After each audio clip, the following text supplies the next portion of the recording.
السلام علیکم ورحمۃ اللہ وبرکاتہ۔ الحمد للہ رب العالمین والعاقبۃ للمتقین والصلاۃ والسلام علی رسولہ الکریم۔ محترم حضرات، آج جمعرات ہے 10 اپریل 2024۔ سوالات بہت سے آئے ہیں، کچھ سوالات جو ہم اہم سمجھ رہے تھے ان کو ہم نے شامل کیا ہے۔ اس کے باوجود بھی اگر کسی کا سوال رہ جائے تو وہ ذاتی طور پر بھی سوال کر سکتا ہے۔ پوچھا گیا ہے کہ جب زمین لکھائی جاتی ہے تو اسٹامپ پیپر کے نام پر سرکار جو ہے وہ ایک بڑی رقم وصول کرتی ہے، تو کیا اس کو جو انٹرسٹ کی رقم، سود کی رقم بینک میں ہمارے آتی ہے، کیا اس کو وہاں دے سکتے ہیں؟ دیا جا سکتا ہے۔ انٹرسٹ کی رقم کو انکم ٹیکس میں، جی ایس ٹی میں اور کیا کہتے ہیں اسٹامپ ڈیوٹی میں ادا کیا جا سکتا ہے۔ اس صاحب نے پوچھا ہے کہ مولانا صاحب ہمارا گاؤں بہت چھوٹا سا ہے اور ہم لوگ وہاں پر جمعہ پڑھتے ہیں۔ بہت سے علماء کہتے ہیں کہ یہاں جمعہ نہیں ہوتا ہے، اس لیے ہم لوگ احتیاطاً کیا کرتے ہیں کہ جمعہ بھی پڑھتے ہیں اور اس کے بعد ہم ظہر کی نماز بھی پڑھتے ہیں۔ تو کیا ہمارا ایسا کرنا صحیح ہے؟ ایک دم غلط ہے۔ جب آپ کو معلوم ہے کہ آپ کے گاؤں میں جمعہ نہیں ہوتا ہے تو آپ ظہر کی نماز کیا کر لیں، ادا کر لیں۔ یہ جو شک کا پہلو ہے کہ جمعہ بھی پڑھو اور ظہر بھی پڑھو، یہ کوئی ایسا ہمارے پاس طریقہ، سنت طریقہ نہیں ہے۔ پوچھا گیا ہے کہ خالہ زاد بہن کو زکوٰۃ دے سکتے ہیں یا نہیں؟ دیکھیں، زکوٰۃ کس کو نہیں دے سکتے ہیں یہ کئی مرتبہ بتایا ہوں، آج پھر بتا دیتا ہوں، کیونکہ زکوٰۃ جن کو دی جا سکتی ہے وہ لمبی فہرست ہے، اس کو نہیں گنایا جا سکتا۔ جن کو نہیں دے سکتے ان کو بتایا جا سکتا ہے کہ کن کو زکوٰۃ نہیں دی جا سکتی۔ تو اس میں سب سے پہلے والدین کو زکوٰۃ نہیں دے سکتے، یعنی لڑکا والدین کو زکوٰۃ دے دے، اپنی امی کو، اپنے ابو کو، یا امی کی امی کی امی کو، یا باپ کے باپ کے باپ کو نہیں کر سکتے۔ نمبر 2، والدین اپنی اولاد کو زکوٰۃ نہیں دے سکتے، اور اولاد سے مراد بھی کیا ہے؟ بیٹے کا بیٹا کا بیٹا، کسی کو بھی نہیں دے سکتے۔ نمبر 3، جو آدمی اپنے آپ کو سید سمجھتا ہے کہ میں سید ہوں، بولتا بھی ہے، کہتا بھی ہے، سید کو بھی زکوٰۃ نہیں دے سکتے ہیں۔ نمبر 4، جو آدمی صاحب نصاب ہے، یعنی خود زکوٰۃ دیتا ہے، اس کو زکوٰۃ نہیں دے سکتے۔ نمبر 5، کوئی بھی آدمی جو حالت کفر میں ہے اس کو زکوٰۃ نہیں دی جا سکتی ہے۔ اس کے علاوہ آپ کسی کو بھی زکوٰۃ دے سکتے ہیں۔ تو اس میں خالہ زاد، مامو زاد، الگ الگ میں کیا بیان کروں، یہ سب کو اس کے علاوہ زکوٰۃ دی جا سکتی ہے۔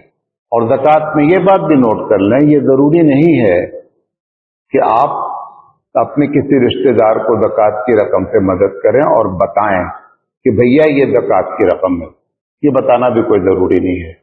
بتانا ضروری اس وقت ہے جب آپ کسی ادارے کو، آرگنائزیشن، سنستھا کو زکوٰۃ دے رہے ہیں، تنظیم کو، تو اس وقت آپ کو بتانا چاہیے زکوٰۃ کی رقم ہے۔ پوچھا گیا ہے اگر کسی کی 3 بیٹیاں ہوں اور اس کے باپ موجود ہوں، ایک عورت کا انتقال ہوا ہے، پوری بات یہ ہے، ایک عورت کا انتقال ہوا ہے اور اس کی 3 بیٹیاں ہیں اور اس عورت کے ابا موجود ہیں، تو کیا ایسی شکل میں سارا مال صرف بیٹیوں کو دے دیا جائے گا؟ کیونکہ لڑکا موجود نہیں ہے، قطعی نہیں کر سکتے ایسا۔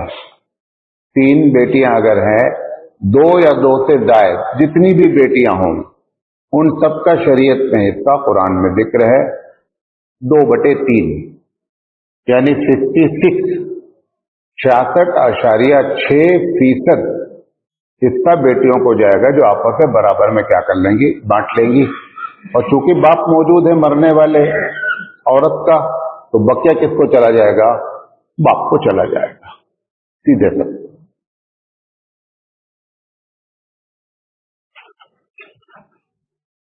پوچھا گیا ہے کہ رمضان میں مسجد میں افطاری ہم نے کرائی، ہم کو یہ مسئلہ نہیں معلوم تھا کہ ایسا ہے یا نہیں ہے، ہم نے زکوٰۃ کی رقم سے لا کر کے مسجد میں افطاری کرائی، لوگوں کو بتایا نہیں، تو میری زکوٰۃ ادا ہوئی یا نہیں ہوئی؟ نہیں ادا ہوئی۔ زکوٰۃ کی رقم سے مسجد میں افطاری کرائی ہی نہیں جا سکتی، لہذا اگر آپ نے کرایا ہے، جو بھی پیسے لگائے ہیں، دوبارہ آپ اپنی زکوٰۃ ادا کریں۔ پوچھا گیا ہے کہ کیا طاق رات میں کوئی آدمی اپنی بیوی کے ساتھ نہیں رہ سکتا ہے؟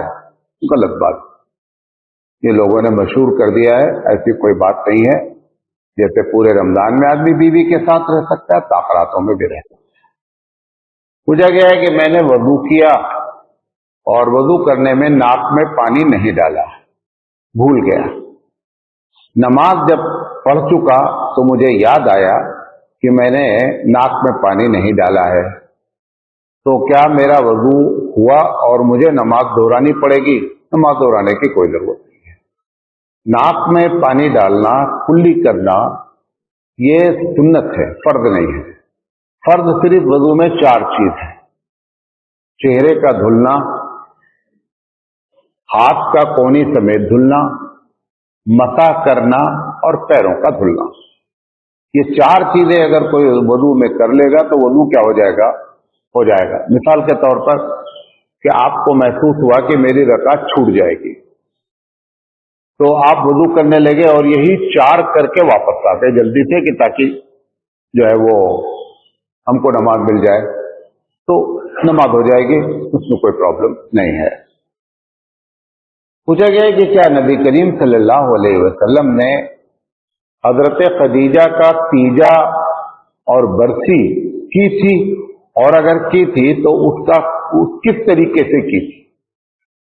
نبی کریم صلی اللہ علیہ وسلم نے نہ کبھی زندگی میں کسی کا تیجا کیا ہے، نہ 40واں کیا ہے، نہ برسی کی ہے، بلکہ میں آپ کو آگے بڑھ کر کے ایک لفظ اور بولوں کہ تیجا لفظ کی عربی بھی موجود نہیں ہے، یہ سنسکرت کا لفظ ہے، 40واں فارسی کا لفظ ہے، برسی ہندی کا لفظ ہے، یہ کوئی عربی لفظ ہے ہی نہیں۔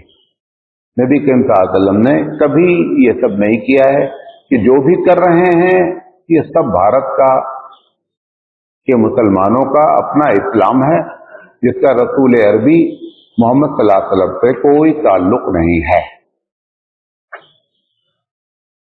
پوچھا گیا مولانا صاحب، پچھلے سال ہم روزہ نہیں رکھ سکے تھے اور یہ محسوس ہو رہا تھا کہ اب یہ مرض میری زندگی کے ساتھ ہے، لہذا میں نے روزے کا فدیہ ادا کر دیا۔ ایک روزے کا فدیہ منیمم کم سے کم 2.25 کلو گیہوں ہوتا ہے یا اس کی قیمت، تو میں نے 30 روزے کا فدیہ ادا کر دیا۔ اس بار میں نے رمضان جب آیا تو مجھے محسوس ہوا کہ اب میں اس لائق ہوں کہ میں روزہ رکھ سکتا ہوں، اور میں نے پورے مہینے کا روزہ رکھ لیا اور مجھے کچھ بھی نہیں ہوا۔ اب میں نے پچھلی سال جو میں نے فدیہ دیا ہے تو طاقت پہ آ گئی مجھے روزہ رکھنے کے، تو کیا میں روزہ پچھلے رمضان والا قضا کروں یا نہیں؟ قضا کرنا لازم ہے۔ اگر کسی آدمی نے فدیہ دے دیا یہ سمجھ کر کے کہ اب یہ مرض ہمارا ایسا ہے کہ کبھی نہ ختم ہونے والا ہے، چلو ٹھیک ہے، لیکن اگر مرض ختم ہو گیا اور آپ باصحت ہو گئے اور روزہ رکھ رہے ہیں تو پھر لازم ہے کہ آپ دوبارہ جو روزہ چھوٹا ہے اس کی قضا کریں۔ جو فدیہ آپ نے دیا ہے وہ صدقے کے طور پر ہو جائے گا، لیکن روزہ لازم ہے۔ ایک صاحب نے پوچھا ہے کہ جب قرآن و حدیث موجود ہے تو یہ چاروں امام کی بات ماننے کی کیا ضرورت ہے؟ ابو حنیفہ یہ کہتے ہیں، امام شافعی یہ کہتے ہیں، امام مالک یہ کہتے ہیں، احمد بن حنبل یہ کہتے ہیں، جب قرآن حدیث موجود ہے تو یہ کیوں نہیں کہا جاتا ہے کہ صاحب قرآن میں یہ لکھا ہے ہم ان کو مانتے ہیں، حدیث میں لکھا اللہ کے رسول نے کہ یہ چاروں امام کو بیچ میں کیوں لایا جاتا ہے؟ یہ سب سوشل میڈیا پہ شوشہ چھوڑا جاتا ہے، بات سمجھ لیجئے۔ دیکھیں، سب سے پہلی بات تو قرآن مجید میں یہ ذکر ہے کہ اطیعوا اللہ، اللہ کی اطاعت کرو، اللہ کی بات کرو۔ اس کے بعد کہا واطیعوا الرسول، اور کس کی بات مانو؟ رسول کی بات مانو۔ اسی کے بعد اللہ تعالیٰ کو آگے کچھ نہیں کہنا چاہیے تھا۔ اللہ تعالیٰ نے کیا کہا؟ اطیعوا اللہ واطیعوا الرسول واولی الامر منکم، اور بڑوں کی بات مانو۔ اب اولو الامر میں آپ ائمہ لے لیں یا جو بھی لے لیں، لیکن ایک تیسرا محاذ بھی اللہ نے بتایا کہ ان کی بات مانو۔ اب ان کی بات کہاں مانی جائے گی؟ اللہ رسول کی بات کہاں مانی جائے گی؟ کہاں تیسری کی بات مانی جائے گی؟ اس کو آپ دو تین باتیں آپ کو بتا رہے، کیونکہ یہ پوری تقریر ہو سکتی ہے۔ سب سے پہلی بات یہ ہے کہ کیا قرآن حدیث میں سارے مسئلے ذکر ہیں قیامت تک کے؟ ایسا نہیں ہے، سارے مسئلے ذکر نہیں ہیں۔ اب جب مسئلہ ذکر نہیں ہوتا ہے اور ایک مسئلہ پیش آ گیا تو اب آپ کس کی بات مانیں گے؟ قرآن میں لکھا ہی نہیں ہے، حدیث میں ذکر ہی نہیں ہے، تو اب آپ کس کی بات مانیں گے؟ اولو الامر کی بات یہاں ماننی ہی پڑے گی۔ اسی کا نام ہے کہ کوئی آدمی ابو حنیفہ کی بات مانتا ہے، ابو حنیفہ کی نہیں مانو گے، مولانا سراج کی مانو گے؟ تو مولانا سراج سے کئی کروڑ گنا افضل کون ہے؟ ابو حنیفہ اور امام شافعی اور امام مالک احمد بن حنبل ہیں، تو آپ ان کی بات مان لیں۔ تو ایک پہلی وجہ کیا ہوتی ہے کہ ایک ایسا مسئلہ پیش آ گیا جو قرآن میں ذکر ہی نہیں ہے، حدیث میں ذکر ہی نہیں ہے، تو پھر نتیجہ یہ نکلتا ہے کہ جو اللہ کے نیک بندے اور شرعی لحاظ سے جن کی پکڑ ہے ان کی بات لوگ مانتے، اسی کا نام ہے ائمہ کی بات ماننے کا۔ میں ایک بات اور کہہ رہا ہوں، جیسے فجر کی نماز فرض ہے، یہ کہاں لکھا ہے؟ حدیث میں ہے۔ نماز پڑھو، یہ کہاں لکھا ہے؟ قرآن میں لکھا ہے۔ اس میں کوئی ابو حنیفہ کی بات مانتا ہی نہیں ہے۔ ابو حنیفہ کی بات ماننے کی ضرورت کیا ہے جب قرآن میں لکھا ہوا ہے، حدیث میں لکھا ہوا ہے؟ تو ابو حنیفہ اور امام شافعی اور یہ ائمہ کیا ہوتے؟ کوئی حیثیت نہیں ان کی قرآن حدیث کے مقابلے میں، کوئی ان کی بات نہیں مانتا ہے۔ تو پہلی وجہ کیا ہوئی؟ وجہ کہ وہ چیز کا ذکر ہی نہیں ہے۔ جیسے ایک مثال دیتا ہوں، ایک شوہر غائب ہو گیا، کیا ہو گیا؟ غائب ہو گیا، پتہ ہی نہیں چل رہا ہے زندہ ہے کہ مر گیا۔ اب حدیث میں یہ نہیں لکھا ہے کہ وہ عورت کتنے دن انتظار کرے اور شادی کرے، یہ حدیث میں نے لکھا ہے، قرآن میں بھی لکھا ہے۔ اب نتیجہ کیا نکلے گا کہ جو علماء ہوں گے، جو ائمہ ہوں گے، جو جن کو اجتہادی صلاحیت ہوگی، وہ کیا کریں گے؟ مسئلہ بیان کریں گے۔ اب مسئلہ بیان کریں گے چونکہ ہم اپنی عقل سے بات کریں گے، یہ اپنی عقل سے بات کریں گے، ایسا ممکن ہے کہ دونوں الگ الگ بات کہیں۔ اب ایسے موقع پر آپ کو کس کی بات ماننی ہے؟ اولو الامر کی بات ماننی ہی ماننی ہے، کوئی چارہ ہی نہیں ہے آپ کے پاس۔ ایسی جگہ پر بات مانی جاتی۔ نمبر ایک۔ نمبر دو، ایک ہی مسئلے میں دو حدیثیں آ جاتی ہے، جیسے اللہ کے رسول صلی اللہ علیہ وسلم نے نماز پڑھی اور رفع الیدین کیا، ہاتھ کو اٹھایا، پہلی مرتبہ اٹھایا، رکوع کے وقت بھی اٹھایا، یہ ایک حدیث ہے۔ دوسری حدیث یہ ہے، عبداللہ بن مسعود رضی اللہ تعالیٰ عنہ کہتے ہیں کہ میں نے نبی کے ساتھ نماز پڑھی اور آخری عمر تک پڑھی، نبی نے ہاتھ نہیں اٹھایا، پہلی کے علاوہ نبی نے ہاتھ نہیں اٹھایا۔ اب یقینی بات ہے کہ جو عبداللہ بن مسعود رضی اللہ تعالیٰ عنہ کی حدیث پر عمل کرے گا جیسے آپ کر رہے ہیں تو ہاتھ نہیں اٹھائیں گے، جو عبداللہ بن عمر رضی اللہ تعالیٰ عنہ کی حدیث پر عمل کرے گا وہ ہاتھ اٹھائے گا۔ تو دوسری وجہ کیا ہو گئی؟ ایک ہی مسئلے میں دو حدیثیں آ گئی۔ اب جو آدمی جس حدیث پر عمل کرے گا وہ آپس سے ایک دوسرے سے کیا ہوں گے؟ اختلاف ہوں گے، وہاں پر ائمہ کی بات ماننی پڑتی ہے۔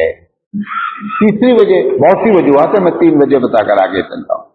تیسری وجہ یہ ہو سکتی ہے کہ ایک حدیث کی تشریح ایک آدمی کے سمجھ میں آ رہی ہے ایک بات، دوسری کے سمجھ میں آ رہی ہے، حدیث ایک ہی ہے۔